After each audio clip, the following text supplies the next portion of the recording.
नमस्कार। आज हम बात कर रहे हैं सांस्कृतिक विलंबना के सिद्धांत की, थ्योरी ऑफ कल्चरल लैग या थ्योरी ऑफ कल्चर लैग। संस्कृति के बारे में हम जान चुके हैं कि संस्कृति मानव के लिए एक अनुपम उपहार है। संस्कृति मानव की अनुपम अद्वितीय कृति है, जिसे मानव ने अपने विवेक से दूर दृष्टि रखते हुए अपने भविष्य को सुरक्षित करने के लिए, अपने आप को अधिक से अधिक सुख पहुंचाने के लिए निर्मित किया है। मानव और पशु के बीच एक अंतर है और वो अंतर है संस्कृति का। पशु के पास संस्कृति नहीं होती, जबकि मानव के पास संस्कृति है। और इस संस्कृति को, जैसा कि प्रोफेसर लेस्ली व्हाइट ने बताया है, कि मानव ने अपनी 5 विशिष्ट विशेषताओं के माध्यम से, की सहायता से निर्मित किया है। प्रोफेसर लेस्ली व्हाइट मानते हैं कि मानव के पास 5 ऐसी विशेषताएं हैं जो पशुओं के पास नहीं है।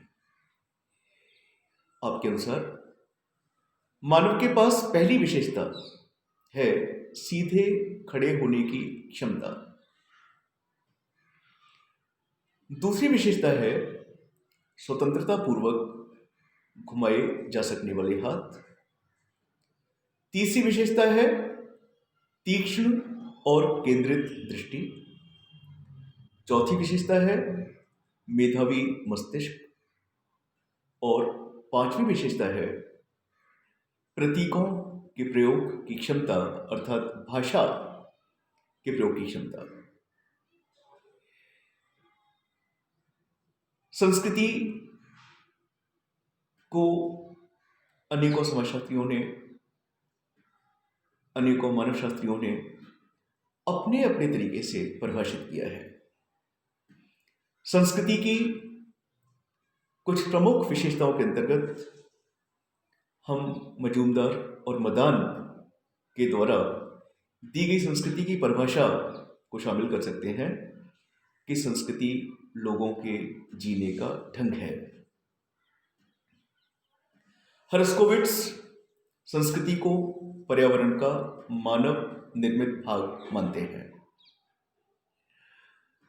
ईबी टायलर संस्कृति को एक ऐसी समग्र जटिलता के रूप में परिभाषित करते हैं जिसमें ज्ञान, विश्वास, कलाएं, आचार, कानून, प्रथाएं, आदतें और क्षमताओं का समावेश है, जिनको एक व्यक्ति समाज के सदस्य के रूप में ग्रहण करता है।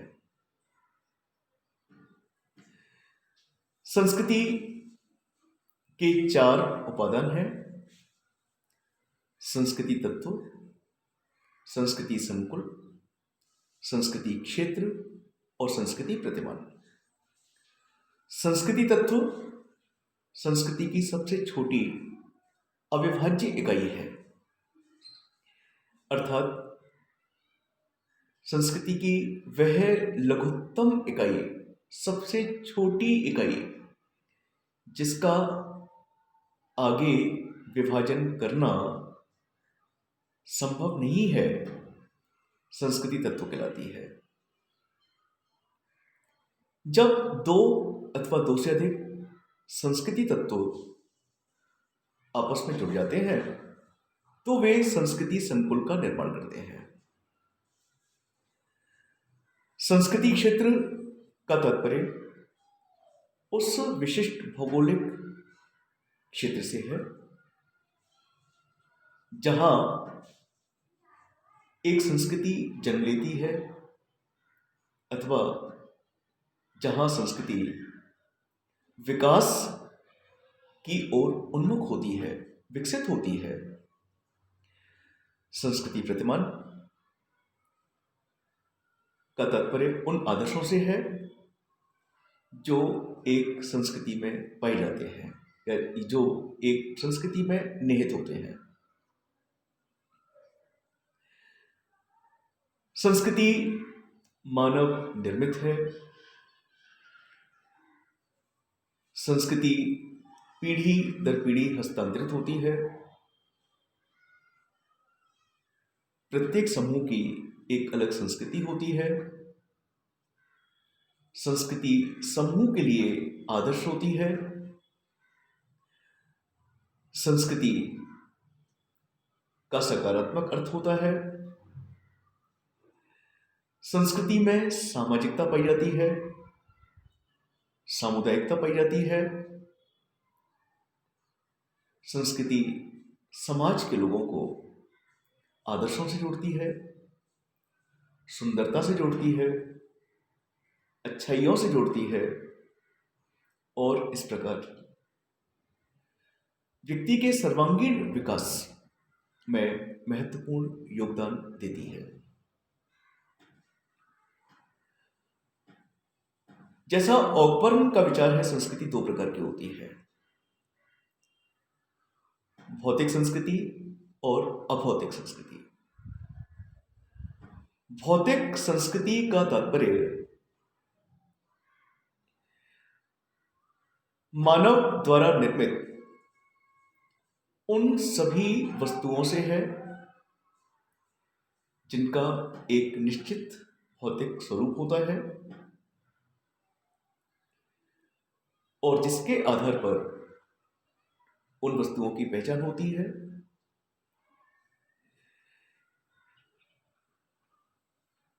जिनको हम छू सकते हैं,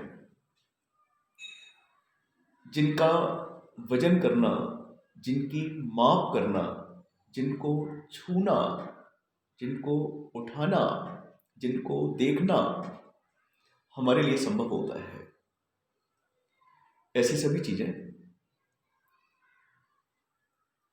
भौतिक संस्कृति के अंतर्गत आती हैं। अभौतिक संस्कृति संस्कृति का वह पक्ष है, वह प्रकार है जिसे केवल अनुभव किया जा सकता है, महसूस किया जा सकता है, जिसे हम न देख सकते हैं, न छू सकते हैं, न जिसका वजन कर सकते हैं, न जिसकी माप कर सकते हैं। यह अभौतिक संस्कृति है।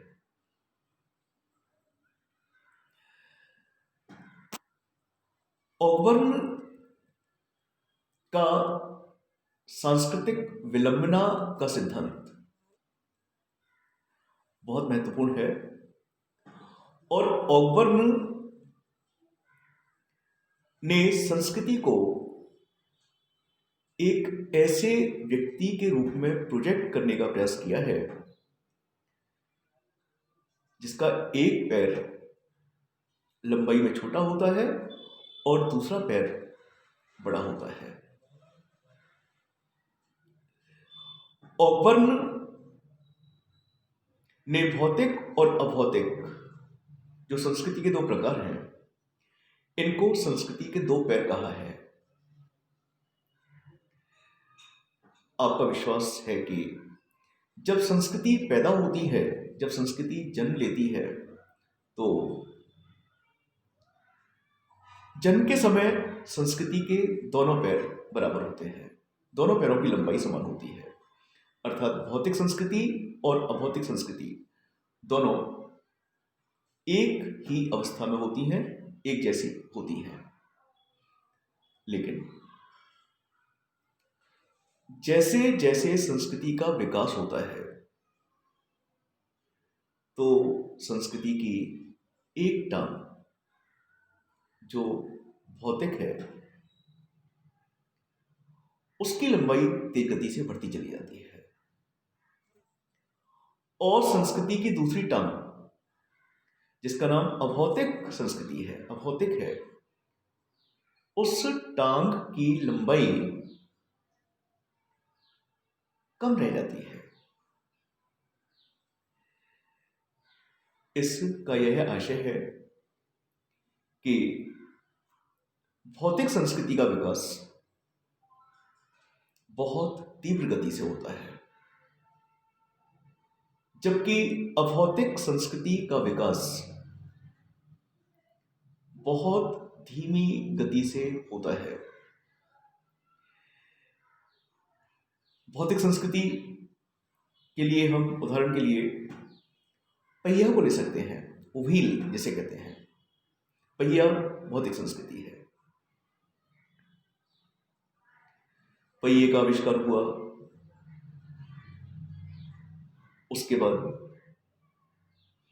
दो पहिया वाहनों का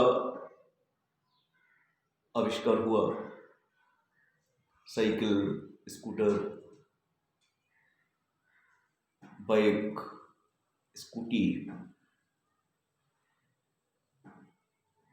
बैलगाड़ी, ये सब चीजें आई। इसके बाद तीन पहिए की चीजें आई, फिर चार पहिए वाले वाहन आए, छह पहिए वाले वाहन आए, आठ पहिए वाले वाहन आए, 12 पहिए वाले, 16 पहिए वाले। तो एक पहिया जिसका प्रारंभ में आविष्कार हुआ, उस एक पहिए ने मानव को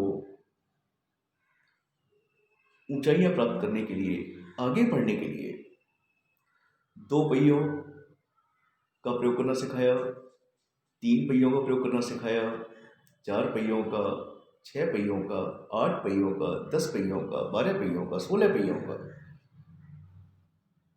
प्रयोग करना सिखाया।